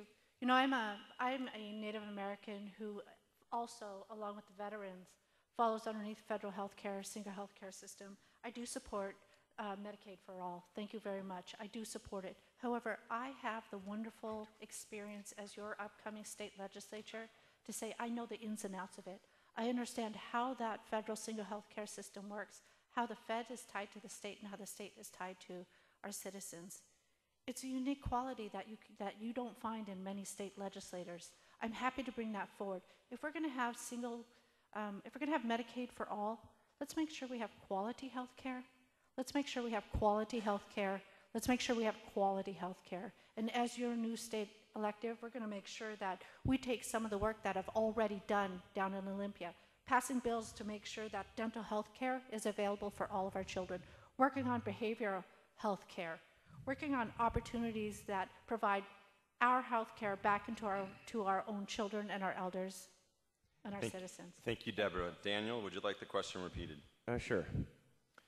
What is your stand on the statewide initiative 1600 single-payer healthcare, i.e. Medicaid for all? Well, I kind of don't really support that. I worry, with a single payer, it might be kind of socialistic. I don't favor socialized medicine. But then again, I do have to say, I'm not a doctor. Healthcare is very personal. Everybody has the right to affordable health care. I mean, in this state and across this country, sometimes health care is out of control. There's medical malpractice that occurs in hospitals. And so I want to find a really good solution to it, but I don't support that. Like I say, I'm not a doctor. Healthcare is very personal. But I want to just jump to something else really quick. Just imagine for a minute I'm running for Congress, which I'm not. Social Security has been raided. It has been stolen. It has been theft, complete theft. The politicians, the bureaucracies in Washington, D.C. has stolen from Social Security, and we need to get that money back. Thank you, Daniel. Tom, would you like the question repeated? No, thank you. So I fully support a universal health care program, not only for the state, but also for the United States. And as someone that worked on the Affordable Care Act under Barack Obama and had people stand in their house after we got that passed, said, you've absolutely changed my life. Also as an auctioneer, which raised $100 million for nonprofits, I was also the #1 reason for bankruptcies in this country was health care. Think about that. You work all your life, you do everything you right, and you have the unfortunate circumstance of getting sick, and then you lose everything. That's not where I grew up. And you know what? It is a human right. And I'll tell you, a universal health care program on a national model, if we're talking about money, The first year would save us $175 billion. $175 billion. We absolutely should be, and I've witnessed healthcare all over being delivered all around the world. I've seen how it can be done, and I've also seen how we can do it. We need to make it better, and we need a universal healthcare system. Thank you. Thank you, Tom. The next question will start with Alex. Would you reform our gun laws? If so, how? Absolutely. Initiative 1639 will be on the ballot this year. I signed it, and I support it, because gun violence is preventable, and our state government can implement a number of important improvements to follow the moral leadership of our youngest citizens who are really standing up and saying, we absolutely have to do something about this. Top priorities, in my mind, safe storage requirements so that responsible gun owners are required to be responsible with their weapons and make sure that children and criminals can't get a hold of their weapons. Other top priorities are banning high-capacity magazines, which we know the data tells us are significant contributing factors to mass shootings, make them much more deadly. Those are top two priorities. Gun violence is absolutely preventable, and we should be acting to prevent it. Thanks. Thank you, Alex. Rudd, would you like the question repeated? No, that's fine. Just before I answer that one, I just want to add two other things on the healthcare. I've been endorsed by Mike Kreidler, who's the insurance commissioner, because of my work on universal healthcare. And I just want to, from a business perspective, in 2010 I did a survey in my company. My total cost to provide a family of four healthcare was $17,000 in the US, $3,500 in Canada, and $2,500 in the UK. So back to the issue on gun control, I would restrict the sale of assault weapons, high-capacity magazines. I'd raise the age to 21 for non-hunting weapons. I'd require safe storage, and I'd require background checks. Deborah, would you like the question repeated? No, I'm good, thank you. Okay. I share an endorsement of distinction from Moms Demand Action with my fellow colleague here, Alex. I had the privilege of sitting with Moms Demand Action, and thank you for the grassroots approach that they're taking. I grew up hunting and fishing in Yakutat, Alaska. I know that I did not, and my dad did not go hunting with bumper stocks or assault weapons. We were taught at a very young age the importance of guns, the importance of it in our lifestyle, in our life ways.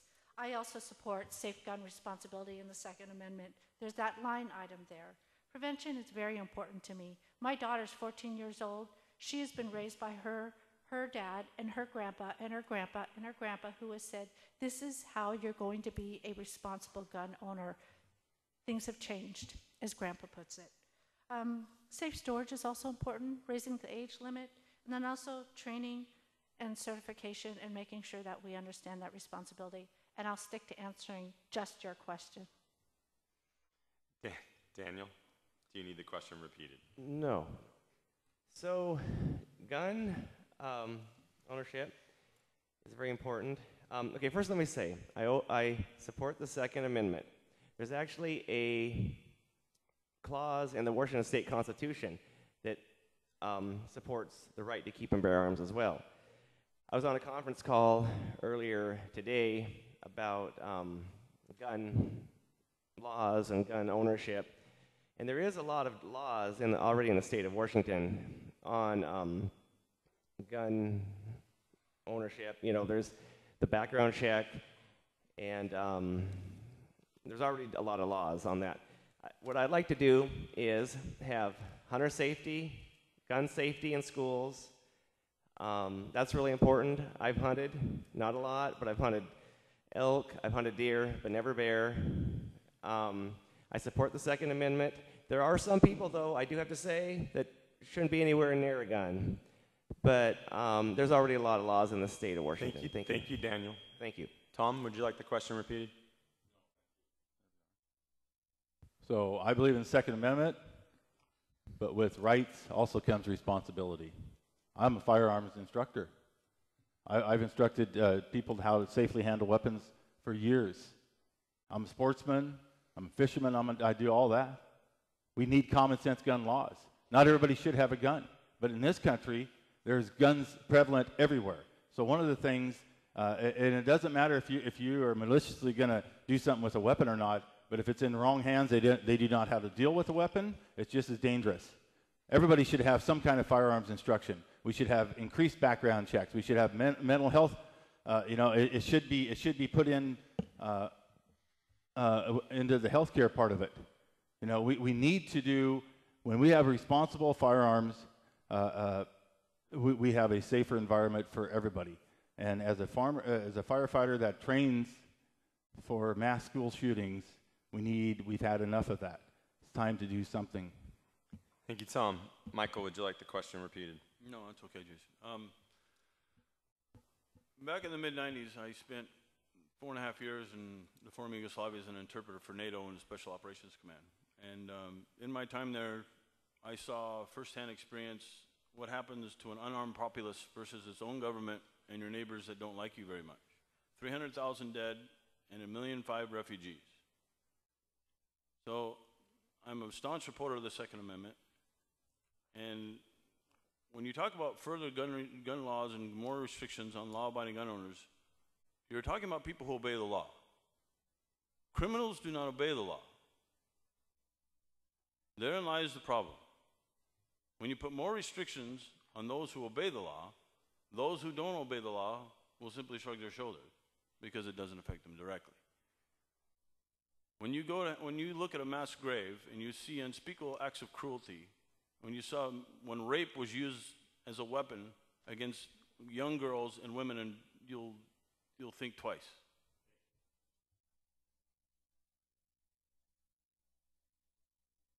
Next question, and thank you to the audience for contributing to the questions.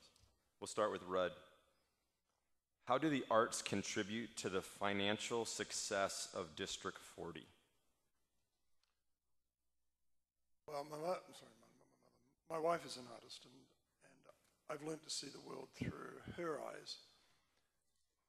She really enjoys the ability to go and visit a gallery or the art that is in good architecture. It creates a living space or a quality of life that is it's just simply a lot more enjoyable than living in an environment where it's just sort of designed as a vertical concrete jungle.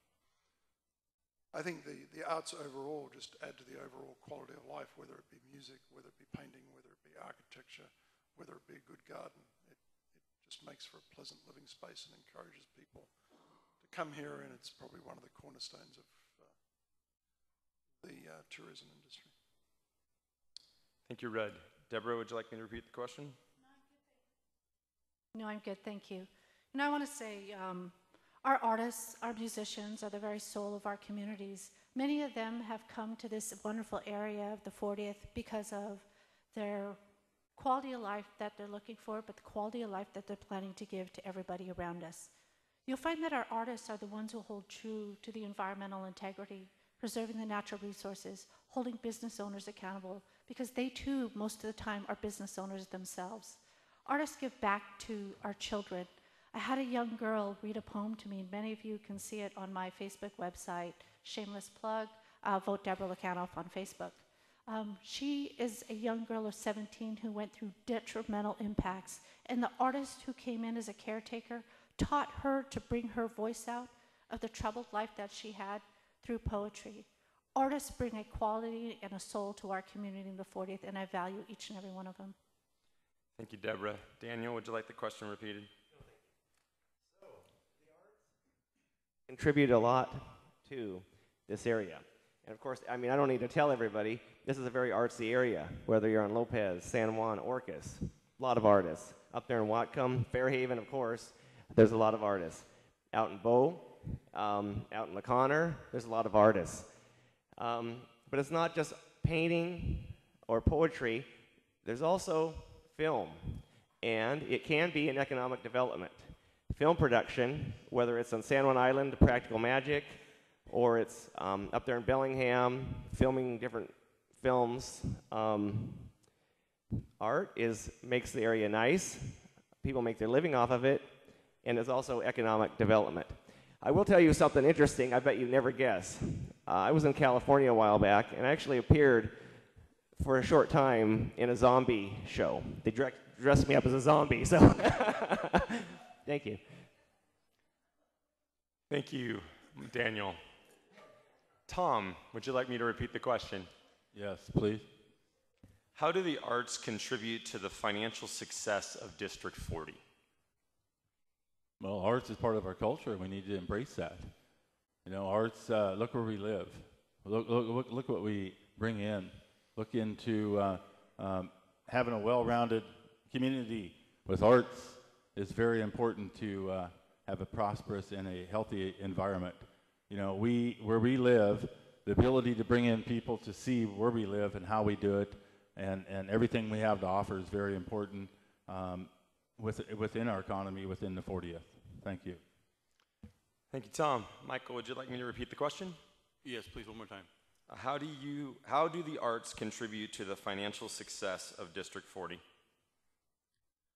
Well, the arts are what makes life really beautiful around here. Whether it be those that are photographers, whether it be painters, musicians. I grew up in a Croatian household and a Croatian culture, and music and dance and food were always part of it. And dancing and singing is something that part of art, and it allows our communities, no matter whether you be Native American, whether you be a Croatian, whether you be French, whether you be from Belize, whether you be a Lakota tribe, but there's so much beauty that art brings. And when you have community events, whether it be, well, there used to be the Arts and Crafts Festival, now it's just the Arts Festival. But you have opportunities like my aunt, she was the director of the Ethnic Heritage Council for better part of 30 years in Seattle.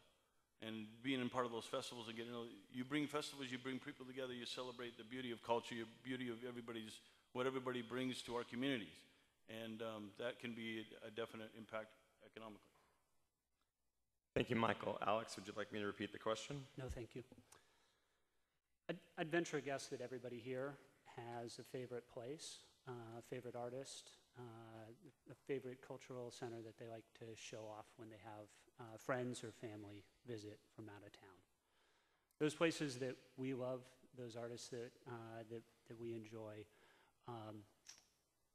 are a draw for tourism, and they're a reason that it's a critical piece of our quality of life and why we want to stay here, why our employees want to stay here, why our business owners want to stay here. I believe that our rich arts culture is deeply inspired by the beauty of our natural environment, and it's inspired by the quality of our education system. And those are things that we absolutely need to protect in order to make sure that we protect our rich arts culture. Thank you. Thank you, Alex. The next question, we will start with Deborah. Have you received campaign funds from any organization outside of the 40th District? And if so, how does that affect your decision making? Thank you. Yes, I have received funds from outside of the 40th District. I have received funds from tribal communities that have worked with me for 16 years. I am not a political insider. I'm new to this. People who invested in me, from Martha Consgard, all the way down through the Stillaguamish tribe, all the way across to the East Coast, people I've worked with in Washington, D.C., all say Deborah's worth investing in. Deborah rolls up her sleeves and she gets the job done. I bring that breadth of networking at the congressional, state, and national level to say, you know what, we're going to invest in Deborah. And those funds are important to Deborah because we want her to represent the important values that represent this nation. When Sally Jewell said, Deborah, I'm investing in you because the Salish Sea is important to the 40th, it's important to the state, it's important to the nation. So welcome that breadth of funding and endorsements that's coming into the 40th because they all think your Lifeways is important. Thank you, Deborah. Daniel, would you like me to repeat the question? No, I have not. Okay. Do you want to expound on that? No. Okay, great. Tom, would you like me to repeat the question? No, I think I'm fine with that. I have majority of my contributions have come within the 40th. I have had some individual contributions, nothing corporate-wise, out of the 40th. Thank you. Thank you, Tom. Michael, would you like me to repeat the question? No, it's okay, Jason. Majority, just like Tom, a majority of my donations have come within the 40th, and there have been a couple donations outside the 40th, but I have relatives that live in Seattle and outside the district, so.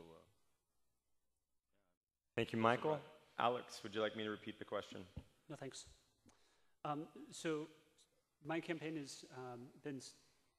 has the most individual donations of any of the campaigns up here, supported by the most individuals, and the majority of those are in the 40th district. I have been endorsed and financially supported by several organizations that have addresses outside of the 40th district. I'm endorsed and supported by the Washington Conservation Voters, been endorsed and supported by the Washington Housing Alliance Action Fund, been endorsed and supported by SEIU's local 1199 Northwest. Those are organizations that have membership here in the 40th district, but their addresses, their mailing addresses are outside. Thank you, Alex. Rudd, would you like me to repeat the question? Yeah, because I want to be accurate in my answer. Okay. Have you received campaign funds from any organization outside of the 40th district? If so, how does that affect your decision making? So the answer is I have received some funds. It's relatively small. I think it might be $1,000 total, but I could be off a little bit. It won't have any impact on my decision making. I think the better question though is what is the ratio of inside-outside contributions between us? I have received, as of July 16th, these numbers will obviously have changed somewhat. As of July 16th, 24% of my money had come out from outside the 40th district. 30% of Mr. Rammel's money had come from outside the district. 43% of Mr. Petrus's and Mr. Pasma's money had come from outside the district. And 85% of Ms. Lekanoff's money had come from outside the district. Thank you, Rudd. And the next question, we'll start with Daniel. Do you believe in bilingual education? Do you believe that bilingual education is important for an educated workforce? Well, yeah, it depends on where you are, but yeah, my sister is a teacher up there in Ferndale, and she's been involved with some bilingual education. So, yeah, sure. Thank you, Daniel. Tom, would you like me to repeat the question? No, absolutely, I believe in that. You know, for every extra language that you speak, you can add a 0 to your paycheck. For 9 years now, we have been asked to have students from Europe that come and live with us that are studying agriculture, and we've had them from Sweden, Holland, Denmark, all over. All those kids, I call them kids, college students, speak at least 3 languages, at least 3. We need to absolutely make sure that anytime you can broaden your horizons with education, it's going to be a win-win for them, but also our community and for the future. Thank you. Thank you, Tom. Michael, would you like me to repeat the question? No, it's okay, Jason. Bilingual, even multilingual, is a great advantage to have in the workforce.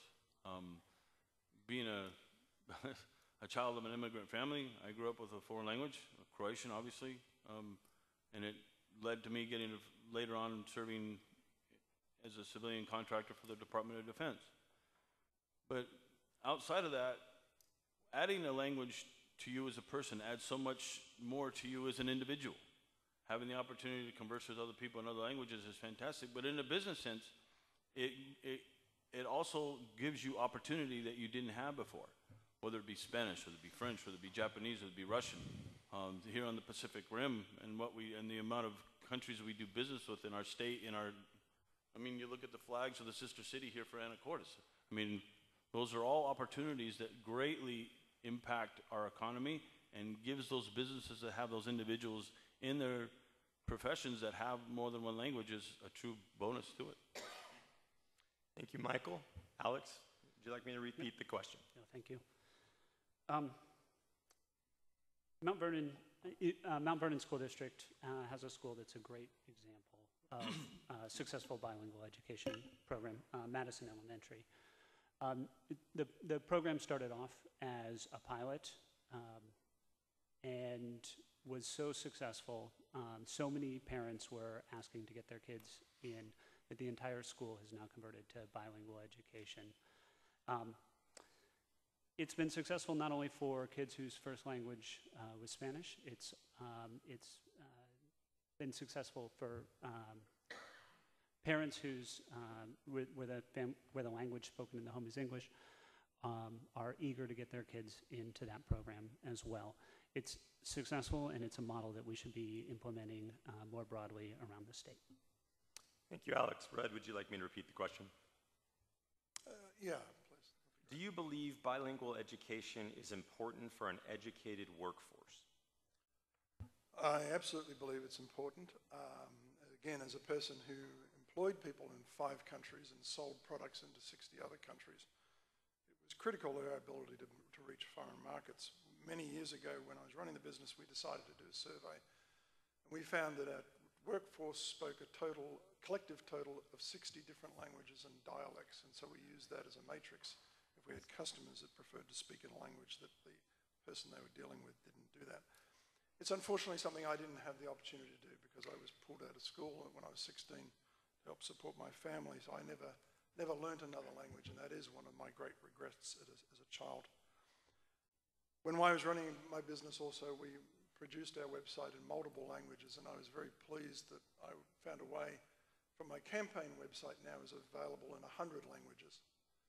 It's a great tool. If you go there, choose the first option on the menu, you can translate it into one of 100 languages, and if you've got someone in the community that wants to participate in this election but prefers a language other than English, I provide them the ability to do that. Thank you, Red. And Deborah, the last answer of tonight. Please, would you like me to repeat the question? No, I think I'm fine. I grew up in a bilingual understanding Tlingit and English raised underneath my grandma. The value of language builds within who you are as a person. You know, my friend Rosaria is sitting here, and we have talked about the importance of language within the school systems. It's important for teachers. It's important for hospitals. It's important for governmental workers. It is who we are as America. Our people are of different colors. I'm a person who looks just a little bit different up here. And I'm excited to see different languages in different schools, and we're all embracing it. No one's better than anyone else. We just speak a little different, look a little different, we smile a little different, but we all get each other's jokes.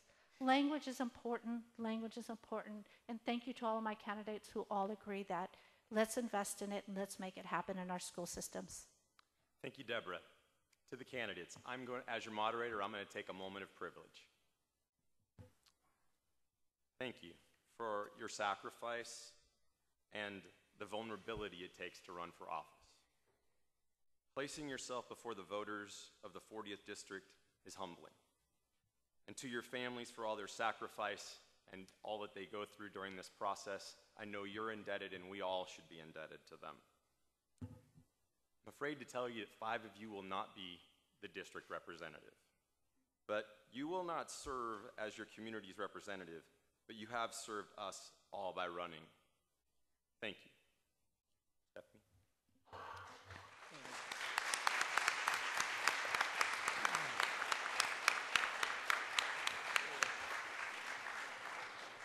Nicely said, Jason. I mirror what he's saying. I've never run for public office. I never will.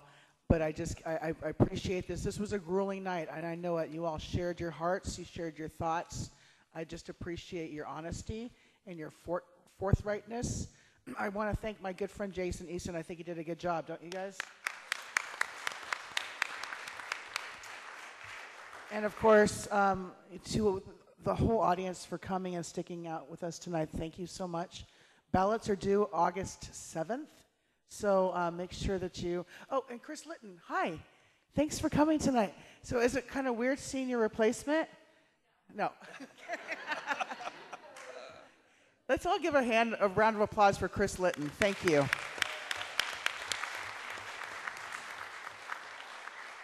You have done an amazing job. You have commuted countless hours, and I'm sure your husband is super excited.